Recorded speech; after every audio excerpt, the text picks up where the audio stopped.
lass uns mal den Duft probieren, okay? Lass uns mal den Duft probieren und dann schauen wir. Also, Narcotic Delight. Das ist das Parfum, was neu ist von Initio. Würzig, süß, gourmand, rauchig, orientalisch, Kirsche, Cognac, schwarzer Pfeffer, Tabak. Rosa Pfeffer, Vanille und Hedion. Das hört sich doch schon mal super an. So, jetzt schauen wir mal, was die gute Erika uns da erzählen kann. Ich habe vorab eine Probe zugeschickt bekommen. Morgen sollen bei uns auch die Düfte schon eintreffen. Das heißt, wenn ihr sie bestellt, sind sie ready to ship. Welcome back to my channel. Today we're going to be doing a first impression and review of the new fragrance release from Initio Parfums, Narcotic Delight. This one has been teased. Guck mal, Amerika wird auch immer als erstes beliefert, oder? Das kann doch gar nicht sein. Wie lange ist das Video denn schon online? Vor 2 Tagen. And teased for so long now, but it's finally here. I went out and bought this fragrance a few days ago now, and I've had some time to wear it. Was? Das konnten schon gekauft werden in den USA. Ich sag's dir, wir hängen mit dem deutschen Markt, wir hängen hinten dran. Niemand interessiert sich für uns. To spend some time with it, wrap my head around it and figure out what I really think about it, and that's what we're going to be talking about today. So I guess really quick, I'll just show you the packaging because... Das ist aber ein freundliches Parfum. Das ist ja ein richtiger, das ist ja kein dunkler Duft. Of course we have to. Der hat fast schon ein paar Bubblegum-Vibes, so. Wirklich. Der hat so fast so ein paar, wenn man das liest, dann denkt man an so einen dunklen, darken Duft. Der Duft ist schon jemand, der Die feiert, von Anfass, Die. Okay, standard, they didn't really do anything different with their packaging. This is what the box looks like that it comes in. It's in that very famous purple color. You can see on the bottle as well, that beautiful kind of regal, plummy purple. And then on the top here, you can see it says Narcotic Delight. I have to cover my face or else it won't focus. The scent itself, it is described as a sensual shot of provocation with notes of cherry, cognac, vanilla, black and pink pepper with tobacco and Hedion. When I smelled this for the first time, when I was at the store testing it out, I put it on my skin, and my first impression of it, like very first time ever smelling it, I was kind of like, not entirely sure how I felt about it, but then after... Also das ist so ein typischer, süßer, das ist auch so ein Duft, den wird Sascha feiern. Ist mal was anderes. Okay, Kirsche riecht man oft, aber das ist jetzt keine schwarze, dunkle Kirsche. Das ist einfach eine frische, süße Kirsche, wie im Sommer, wenn man so diese Beutel kauft, diese Plastikbeutel und da die Kirschen drin sind. So riecht das. A couple minutes of this scent. Also würzig würde ich jetzt echt, also guck mal, also vielleicht ändert sich das noch. Würzig, also riecht für mich anders.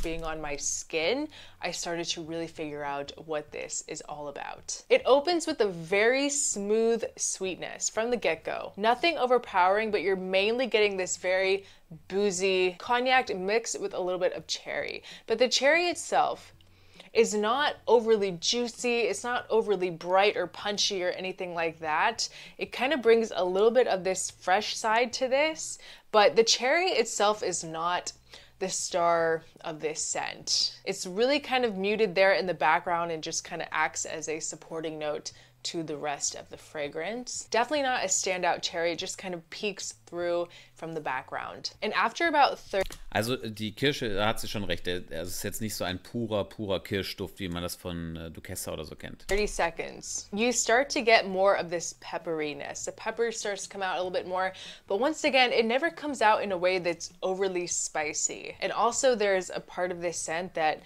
makes you think of something a little ashy, a little cigar-like. It's just the tobacco coming out to play. It's kind of interesting because right at first, I personally almost think of something that smells a little bit like a cigarette. That kind of goes... Also entweder ich habe hier den falschen Duft oder wir reden gerade am Thema vorbei. Goes away as it dries, but... Das hat nichts mit Tabak zu tun. Ich knall mir hier gleich noch Atman Xaman drauf. Ich glaube, der Duft ist sehr gut zum Layern. Ich glaube, hiermit kann man richtig arbeiten. As it's opening up, I get something that smells a little bit cigarette-esque, but in a good way. It doesn't turn me off. It's actually just kind of a warming and cozy aspect to this, because it doesn't really smell like a cigarette. It's just my... Hör mal, ich sag euch eine Sache, guck mal, bitte hört auf mich, okay? Es ist nichts Tabakomäßiges hier zu riechen. Gar nichts. Null. Das Einzige, was ich rieche, ist so Bubblegum-mäßig, eine Süße, ein bisschen Kirsche. Wobei, wenn du länger dran riechst, es kommt schon ein bisschen so dieses Boozy-Cognac-mäßige, was man auch aus Tony Iommi kennt. Aber das ist wirklich, es ist ein super süßer Duft.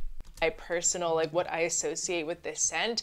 It's really more of like this tobacco, pipe tobacco cigar type of scent. And that cherry fruitiness comes out a little bit more of a mix of plum and cherries. There's something about this that comes off a little bit jammy, plummy to me. Something citrusy too, just a little bit toned down. Everything is toned down in this, but that doesn't mean that the scent itself is quiet or soft or anything like that. It's just blended in a way that you smell everything that's in the scent, but you smell it equally, basically. Like nothing is really overpowering the other notes. It's not like the main accord of this is tobacco or it's the cognac or it's this or that. It's all very evenly balanced. It all has a moment throughout the life of this. And it's great because in a way, like there's nothing that stands out. It doesn't make your nose tingle or anything. Like the pepper in this isn't overdone, or the tobacco either. All mixed with this beautiful vanilla. And on this skin, it has more of a blast of tobacco mixed with that cognac, of course, that cherry, and that perfectly done pepper. It is just something else. It gets compared to Side Effect a lot.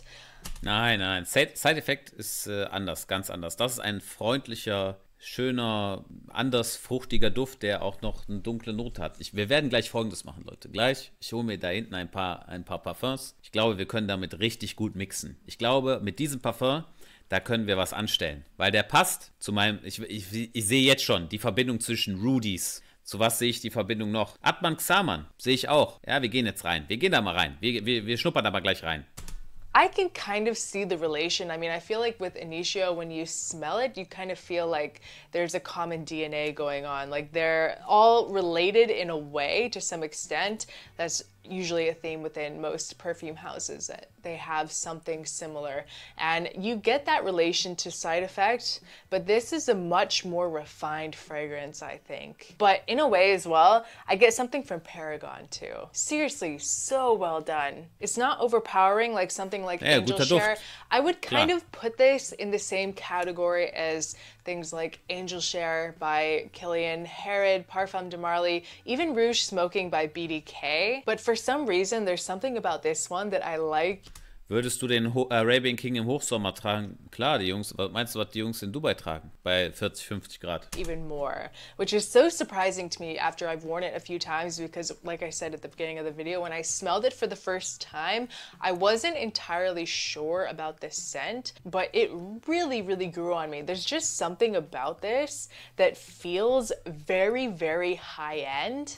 Okay, pass auf, das waren jetzt 4 Minuten. Ne? Ich unterbreche sie mal an dieser Stelle, weil ich glaube, wir kriegen das besser hin. Also anders hin. Pass auf, wir machen jetzt mal, den Anwendertest. Wir holen uns ein paar Parfums. Wir probieren es einfach mal aus. Wir haben hier Naxos, Rudies und Atman Xaman. Einfach um mal ein bisschen Variation reinzubringen. Ich sehe das schon vor mir. Ich sehe das, Leute. So, also nehmen wir uns 3 von den Dingern hier und legen mal los. Ja. Jetzt legen wir mal los. So, also erstmal das Parfum als solches. Wenn jemand süße Düfte mag, könnt ihr das gerne kaufen. Das ist ein super Duft. Es ist eine andere Kirsche als das, was man kennt. Gut interpretiert. Und ja, ich bin von dem Duft überzeugt. Und wenn wir das mit dem Gold raushauen, glaube ich, werdet ihr auch Freude daran haben. So, wir fangen jetzt erstmal an mit Naxos. Das ist die Nummer 1. Da mischen wir jetzt Nummer 1. Zack, mal kurz hier einziehen lassen. Bums. Jetzt machen wir, ui, Naxos habe ich schon lange nicht mehr gerochen. Dann machen wir Rudies. Machen wir mal ein. Also Rudies ist ja ein bisschen stärker. Machen wir Nummer 2. Und Atman Xaman. Wegen dieser Tabaknote. Ich wollte den Tabak verstärken. Machen wir Nummer 3. Zack. So, und jetzt warten wir mal. Jetzt warten wir mal. So, fangen wir mal an mit dem ersten, mit Naxos.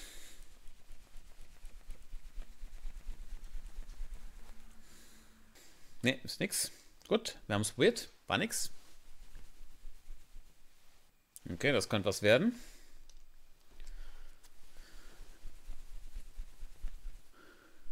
Und das ist auch überhaupt nichts. Okay, die Süße knallt schon rein. Gut, die beiden waren gar nichts.